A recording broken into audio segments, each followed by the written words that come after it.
Hi കൂട്ടുകാരെ, എല്ലാവർക്കും നമസ്കാരം. എല്ലാവർക്കും എൻ്റെ പുതിയ വീഡിയോയിലേക്ക് സ്വാഗതം. അപ്പോൾ ഇന്ന് ഞാൻ വന്നിട്ടുള്ളത് ഒരു ഇടിയൻ ചക്ക മെഴുക്ക് പുരട്ടിയായിട്ടാണ് കേട്ടോ. ഇടിയൻ ചക്ക മെഴുക്ക് പുരട്ടിയും തോരനൊക്കെ എല്ലാവർക്കും ഇഷ്ടമല്ലേ. അപ്പോൾ എനിക്കിഷ്ടം മെഴുക്ക് പുരട്ടി ഉണ്ടാക്കണത് കേട്ടോ കൂടുതലിഷ്ടം. അപ്പോൾ നമുക്ക് വീഡിയോയിലേക്ക് പോയാലോ? വീഡിയോയിലേക്ക് പോകാം. അപ്പോൾ അതേ ഞാൻ ഇടിയൻ ചക്ക മുറിച്ചെടുത്തു. ഇനി നമുക്കതിൻ്റെ കരിമുള്ളൊക്കെ കളഞ്ഞെടുക്കണം. അപ്പോൾ മുറിച്ച് പാശയൊക്കെ കളഞ്ഞ് കരിമുള്ളൊക്കെ ചെത്തിക്കളഞ്ഞ് ഞാൻ കുരുകുരുന്ന് അരിഞ്ഞെടുക്കുകയാണ് കേട്ടോ ചെയ്യണത്. എനിക്ക് ഇടിച്ചുണ്ടാക്കുന്നതിലും ഇഷ്ടം ഇതുപോലെ ചെറുതായിട്ട് അരിഞ്ഞുണ്ടാക്കണതാണ് മെഴുക്ക് പുരട്ടിക്ക്. അപ്പോൾ ഇതിങ്ങനെ കുരുകുരുന്ന് അരിഞ്ഞ് അത് താഴ്ത്ത് വീഴുമ്പോൾ അതിൽ മണലൊക്കെ വീഴില്ലേ, അപ്പോൾ അതൊന്ന് കഴുകി വൃത്തിയാക്കി അരിച്ചെടുത്തിട്ട് കുക്കറിൽ കുറച്ച് മഞ്ഞൾപ്പൊടിയും പാകത്തിന് ഉപ്പുമിട്ട് ഒരു അര ഗ്ലാസ് വെള്ളം ഒഴിച്ച് ഒരൊറ്റ വിസിൽ അടുപ്പിച്ചു കേട്ടോ. ഇത് ഒരു വിസിൽ അടുപ്പിച്ചാൽ മതി, കാരണം പെട്ടെന്ന് വേവണ ചക്കയാണ്. അങ്ങനെ വിസിലടുപ്പിച്ച് വെച്ചു. ഒരു പാൻ അടുപ്പത്ത് വയ്ക്കുക. അതിൽ വെളുത്തുള്ളിയും ചുവന്നുള്ളിയും കൂടി ഇട്ട് കൊടുത്തിട്ടുണ്ട്.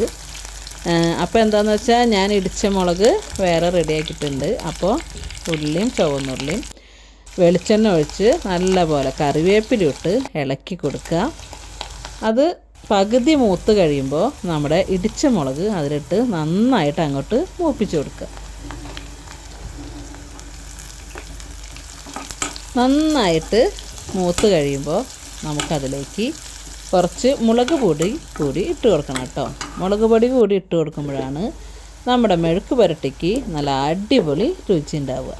ഇടിച്ച മുളക് മാത്രം ഇട്ട് കഴിഞ്ഞാൽ നമുക്കത് മുളകൊക്കെ എല്ലാ ഭാഗത്തും പിടിച്ച് കിട്ടില്ല കേട്ടോ. അപ്പോൾ അതിന് വേണ്ടിയിട്ടാണ് നമ്മൾ മുളക് പൊടി ചേർക്കുന്നത്. അപ്പോൾ മുളക് പൊടി കൂടിയിട്ട് നമുക്ക് നന്നായിട്ട് തന്നെ മൂപ്പിച്ച് കൊടുക്കാം.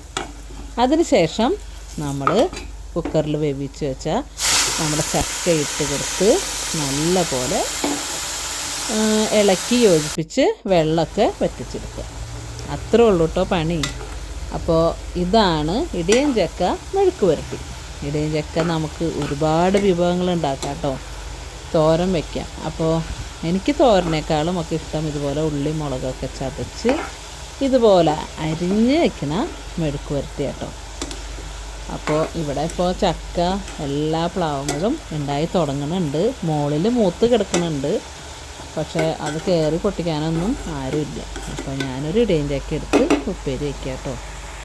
അപ്പോൾ കൂട്ടുകാരെ, ഇന്നത്തെ ഈ ഇടിയൻ ചക്ക മെഴുക്ക് പുരട്ടി നിങ്ങൾക്ക് എല്ലാവർക്കും ഇഷ്ടപ്പെട്ട് കാണുന്നതാണ് ഞാൻ വിചാരിക്കുന്നത്. എൻ്റെ ചാനൽ പുതിയതായിട്ട് കാണുന്ന ആരെങ്കിലും ഉണ്ടെങ്കിൽ എൻ്റെ ചാനൽ സബ്സ്ക്രൈബ് ചെയ്ത് കാണണം, ലൈക്ക് ചെയ്യണം, ഷെയർ ചെയ്യണം, കമൻ്റ് ഇടണം. അപ്പോൾ അടുത്തൊരു വീഡിയോ ആയിട്ട് കാണുമ്പോഴേക്കും എല്ലാവർക്കും ഗുഡ് ബൈ.